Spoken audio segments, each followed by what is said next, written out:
বাংলাদেশ একবারই স্বাধীন হয়েছে।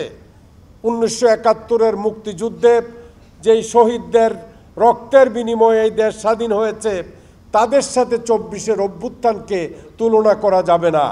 মুক্তিযুদ্ধ, স্বাধীনতা এবং অভ্যুত্থান এক জিনিস নয়।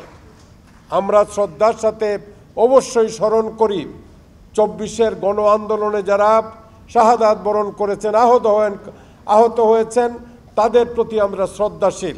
বাংলাদেশের প্রত্যেকটি রাজনৈতিক সংগঠন, প্রত্যেকটি গণতান্ত্রিক রাজনৈতিক সংগঠন তাদেরকে সমর্থন দিয়েছে, হাসিনার বিরুদ্ধে রুখে দাঁড়িয়েছে। তার বিরুদ্ধে রুখে দাঁড়ানোর ফলশ্রুতিতেই শেখ হাসিনা এবং তার সরকারের পতন হয়েছে। আজকে সে বাংলাদেশ ত্যাগ করে ভিন্ন দেশে গিয়ে আশ্রয় গ্রহণ করতে হয়েছে। সেটা আপনাদেরকে আমি একটা ফিরিস্তি দিলাম, যার ফলশ্রুতিতে শেখ হাসিনার পতন হয়েছে।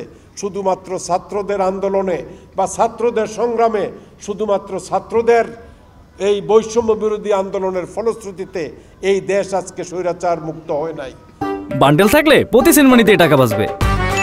বিকাশ সেনমানি বান্ডেল কিনে জিতুন প্রতি লেনদেনে।